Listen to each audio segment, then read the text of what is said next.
Hi there. So, yet another video on the breadboard introduction.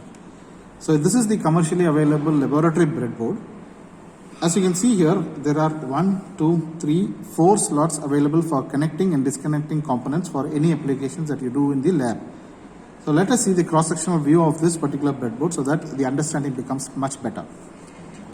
So, this is the breadboard which has been peeled open at the back side of it. So here you can see here there are connections running horizontally, right? This is where the connections are done horizontally over here. You can see the horizontal connections over here in the first two slots. As you can see here, there is a gap between these two slots. So there is no connection in between this area. You can see here there is no connection in between these two areas, right? There is no connection. So when you are going to give your connections, circuit connections, you are going to make sure whether you are going to give it at the top or at the bottom. When you are going to give at the top, you are going to give it horizontally. And there are other set of connections that you can give in the middle part. So here again you have a bisection over here. So there is no connection between this particular slots and these particular slots.